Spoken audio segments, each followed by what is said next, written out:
आज के अखबार में एक चौंकाने वाली खबर आई है। जीएसटी डिपार्टमेंट के 50 अधिकारियों ने उत्तर प्रदेश के लखनऊ के आसपास लगभग 200 करोड़ रुपए की ज़मीन खरीदा है। जीएसटी डिपार्टमेंट के अधिकारी जिनका काम है जीएसटी को इकट्ठा करना, सरकार को देना, वो जीएसटी इकट्ठा करके सरकार को नहीं दे रहे थे, बल्कि जीएसटी के बदले कुछ लोगों से मिली भगत करके पैसा वहाँ कालाधन इकट्ठा कर रहे थे और वो पैसा उन्होंने लखनऊ के आसपास लगा दिया। दूसरी खबर राजस्थान से है, जहाँ ये एक पूरा नेटवर्क पाया गया है कि किस तरीके से फर्जी एफआईआर, फर्जी जो डॉक्यूमेंट है वहाँ पे डील क्या होती है। सच्चाई तो ये है, सरकार गांधीवादी हो, समाजवादी हो, राष्ट्रवादी हो, अंबेडकरवादी हो, पेरियारवादी हो, शासक लोहियावादी हो या कोई भी हो, लेकिन भ्रष्टाचार रत्ती भर भी कम नहीं हो रहा है।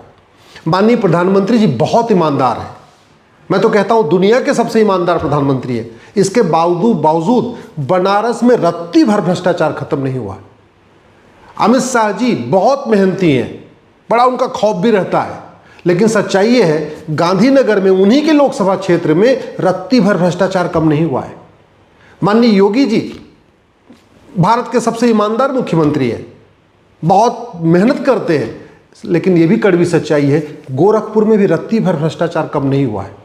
और भ्रष्टाचार का रेट लगभग हर जगह एक समान है, चाहे वो उत्तर प्रदेश हो, बिहार हो, बंगाल हो, तमिलनाडु हो, कश्मीर हो, केरल हो, कर्नाटक हो।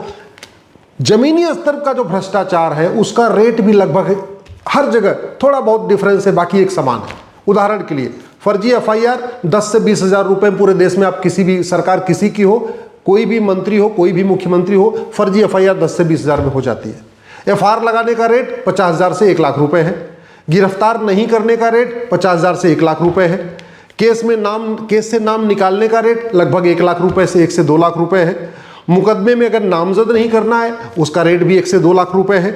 चालान पेश नहीं करने का रेट 50 हज़ार से 1 लाख रुपए है। अगर कोई जमीन विवाद हो गया तो उस समय पुलिस के पास अधिकार होता है उसको ये कह के पल्ला झाड़ ले, भैया जमीन विवाद है तो सिविल डिस्प्यूट है, लेकिन उसके पास अगर चाहे तो मुकदमा भी दर्ज कर सकता है, जेल में भी डाल सकता है। तो इस तरीके से जमीन विवाद का जो रेट है वो लगभग 1 लाख रुपए से 5 लाख रुपए है, डिपेंड करता है वो जमीन कितनी महंगी है, खेत है, गाँव की जमीन है, शहर की जमीन है।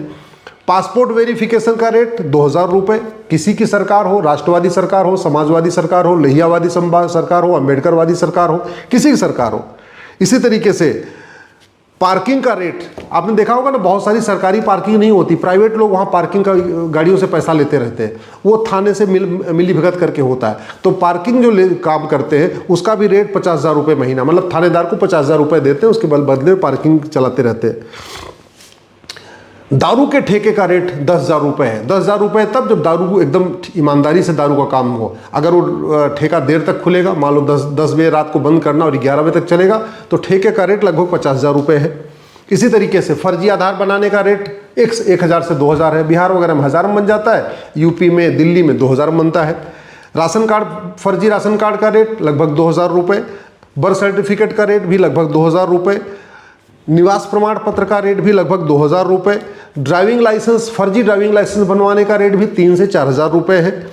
जनधन खाता खुलवाने का रेट, आप भारत के नहीं हो, आप विदेशी हो, आपके पास केवल 1-2 डॉक्यूमेंट है तो भी जनधन खाता खुल जाएगा, उसका रेट 2 से 3 हज़ार रुपये है। आयुष्मान कार्ड, आप पाकिस्तानी हो, अफगानिस्तानी हो, रोहिंग्या हो, बांग्लादेशी हो, कोई बात नहीं, आप 3 हज़ार रुपये दीजिए, 2 से 3 हज़ार रुपये आपको आयुष्मान कार्ड भी मिल जाएगा। अच्छा, जब 10 से 12 हज़ार रुपये में ये 4-5 डॉक्यूमेंट बन गया तो फिर मुद्रा लोन भी मिल जाएगा, फिर तो मुफ्त में राशन भी मिलेगा। प्रधानमंत्री आवास, आप बांग्लादेशी हो, रोहिंग्या हो, कुकी हो, भारत विदेशी हो, कोई फर्क नहीं पड़ता, 10 से 15 हज़ार रुपये खर्च करिए, प्रधानमंत्री आवास आपको पहले मिल जाएगा, बाकी लोगों को बाद में मिलेगा। ये कड़वी सच्चाई है और इसके समाधान के ऊपर चर्चा ही नहीं हो रही है। मैं बार बार कहता हूँ, भारत में जो समस्याएं चल रही हैं वो शासक बदलने से ठीक नहीं होंगे। वर्तमान नेतृत्व हमारा दुनिया का सबसे ईमानदार, सबसे राष्ट्रवादी, सबसे मेहनती नेतृत्व है। इसके बावजूद चाहे वो लेखपाल हो, चाहे पटवारी हो, चाहे वो हवलदार हो, चाहे वो पेशकार हो, चाहे वो थानेदार हो, चाहे तहसीलदार हो, उसका भ्रष्टाचार कम नहीं हो रहा और आम जनता उसी के भ्रष्टाचार से परेशान है। सच्चाई ये है, दुनिया का सबसे ईमानदार नेतृत्व हमारा है, इसके बावजूद न घूसखोरी कम हो रही है, न कमीशन खोरी कम हो रही है, न जमाखोरी कम हो रही है, न सूदखोरी कम हो रही है। दुनिया का सबसे मेहनती ईमानदार राष्ट्रवादी हमारा नेतृत्व है, हमारे प्रधानमंत्री जी हैं। इसके बावजूद न नशा तस्करी रुक रही है, न हथियार तस्करी रुक रही है, न गौ तस्करी रुक रही है, न चंदन तस्करी रुक रही है, न मानव तस्करी रुक रही है। दुनिया में सबसे मेहनती और राष्ट्रवादी हमारी सरकार है, इसके बावजूद दुनिया में सबसे ज़्यादा अपहरण, महिलाओं का अपहरण भारत में हो रहा है। हर साल लगभग 5 लाख बहन बेटियां गायब हो रही हैं। दुनिया में सबसे ज़्यादा लफ्ज़-ए-जिहाद भारत में हो रहा है। दुनिया में सबसे ज़्यादा धर्मांतरण भारत में हो रहा है। दुनिया में सबसे ज़्यादा घुसपैठिए भारत में रहते हैं। दुनिया में सबसे ज़्यादा फर्जी डॉक्यूमेंट भारत में बनाया जाता है। दुनिया में सबसे ज़्यादा पर्चा भारत में लीक हो रहा है। क्यों? क्योंकि सिस्टम नहीं बदला। शासक बदलने से भ्रष्टाचार अपराध कम नहीं होता। जैसे डॉक्टर बदलने से बीमारी ठीक नहीं होती, बीमारी ठीक होती है दवाई बदलने से, वैसे शासक बदलने से भ्रष्टाचार कम नहीं होता, अपराध कम नहीं होता, अराजकता कम नहीं होती।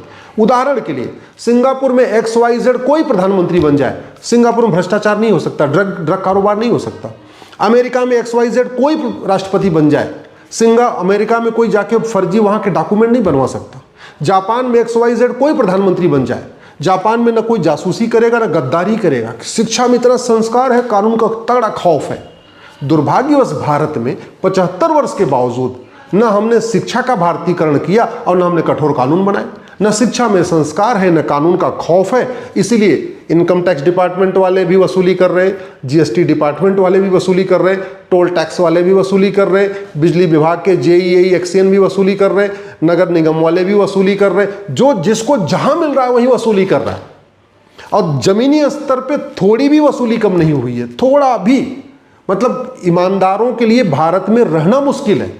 ईमानदारी के साथ जाके भारत में सरवाइव करना बहुत मुश्किल काम है।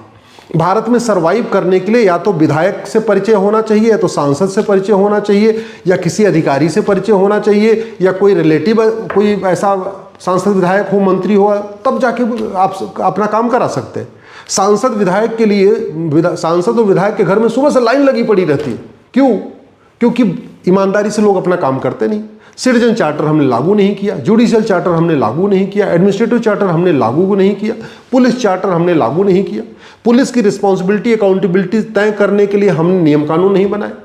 जजों की रिस्पॉन्सिबिलिटी और अकाउंटेबिलिटी तय करने के लिए हमने नियम कानून नहीं बनाए। इसलिए हो ये रहा है, सब कुछ आगे हो रहा है, भौतिक विकास हो रहा है, हाईवे बन रहे हैं, एक्सप्रेसवे बन रहे हैं, एयरपोर्ट बन रहे हैं, लेकिन नीचे जमीनी स्तर पे खुशहाली नहीं आ रही है। लोग परेशान हैं, लोग दुखी हैं। अच्छा, चूंकि इतना भ्रष्टाचार है तो जिसको जब मन करता दूसरों की जमीन पे, आप किसी भी लेखपाल पटवारी को 10-20 हज़ार रुपए दीजिए, किसी की जमीन होगा आपके नाम कर देगा। ये हालत भी चल रही है, सच्चाई ये भी है। तहसील में आप देख लीजिए, जमीन किसी और की होती है, उसको पता ही नहीं चलता, कोई और बेच के चला जा रहा है। क्यों? क्योंकि न शिक्षा में संस्कार है, न कानून का खौफ। इसलिए मैं बार बार निवेदन कर रहा हूं कि भारत में जो समस्याएं चल रही हैं, इसका एक ही समाधान है, सिस्टम बदला जाए। Police reform, judicial reform, administrative reform किया जाए, एजुकेशन रिफॉर्म किया जाए, और सबसे इंपॉर्टेंट भ्रष्टाचार तभी खत्म होगा जब कानून का खौफ होगा। चीन में भ्रष्टाचारियों की 100% प्रॉपर्टी जब्त की जाती है और नागरिकता खत्म की जाती है और फांसी दी जाती है। चीन में अभी कुछ दिन पहले एक मंत्री को फांसी दिया, उसके पहले एक मंत्री को फांसी दिया। चीन में अभी एक कंपनी के GM को फांसी दिया। हम चीन जैसा कानून भारत में क्यों नहीं बना रहे? सिंगापुर में ड्रग कारोबार को जघन्य अपराध माना जाता है। सीधे सीधे अगर अब एक व्यक्ति के पास 1 किलो गांजा मिला था, सीधे उठा के फांसी दे दिया। यहाँ तो कुंटल गांजा मिल रहा, कोई फर्क ही नहीं पड़ रहा। क्यों? क्योंकि हमने कानून नहीं बदला। मैं पूछना चाहता हूं कि सिंगापुर जैसा नशा, जो ड्रग स्मगलिंग वाला कानून, उसको भारत में हम क्यों नहीं बना रहे? घुसपैठियों के खिलाफ अमेरिका जैसा कानून हम भारत में क्यों नहीं बना रहे? जासूसों और गद्दारों के खिलाफ जैसे जापान में कानून है, वैसा हम कानून क्यों नहीं बना रहे? हम दुनिया के बाकी देशों से एयरपोर्ट में तुलना करते हैं, हाईवे में तुलना करते हैं, बुलेट ट्रेन में तुलना करते हैं, बाकी तुलना करते हैं। दुनिया के हम सिस्टम्स के साथ तुलना क्यों नहीं कर रहे? एक ज़माना था जब हमारा एजुकेशन सिस्टम दुनिया का सबसे अच्छा था, आज सबसे वर्स्ट है। एक ज़माना था जब भारत की प्रशासनिक व्यवस्था दुनिया में सबसे अच्छी थी, आज की डेट में वर्स्ट है। एक ज़माना था जब भारत का जुडिशल सिस्टम दुनिया का सबसे अच्छा था, चाहे वो छत्रपति शिवाजी महाराज हो, चाहे राजा विक्रमादित्य हो, चाहे रानी अहिल्याबाई होलकर हो। कैटेगरी थी जस्टिस विद इन आवर, 1 घंटे के अंदर न्याय, जस्टिस विद इन डे, 1 दिन के अंदर न्याय। तीसरी category justice within week, 1 सप्ताह के अंदर न्याय। चौथी कैटेगरी थी एक्सेप्शनल केस में जस्टिस विद इन मंथ, एक महीने में न्याय होता था। और आज जस्टिस विद इन डिकेड भी नहीं हो रहा है, 1 डिकेड में भी नहीं हो पा रहा, 2 डिकेड 3 डिकेड, मतलब 1 दशक 2 दशक 3 दशक 4 दशक चलना पड़ रहा है। क्यों, ऐसा क्यों हो रहा है? मैं आप लोगों से निवेदन कर रहा हूं, दल गुलामी छोड़िए, पार्टियों की गुलामी छोड़िए, भारत को सुरक्षित बनाना चाहते हैं, नियम कानून बदलने की मांग करिए, और नहीं तो सरकारें बदलेंगी, न घुसपैठ रुकेगी, न धर्मांतरण रुकेगा, न जनसंख्या विस्फोट रुकेगा, न लब जिहाद रुकेगा, न लैंड जिहाद रुकेगा, न भ्रष्टाचार रुकेगा, न अपराध रुकेगा, न अराजकता रुकेगी। शासक बदलने से व्यवस्था नहीं बदलती, व्यवस्था बदलने से भ्रष्टाचार अपराध रुकता है।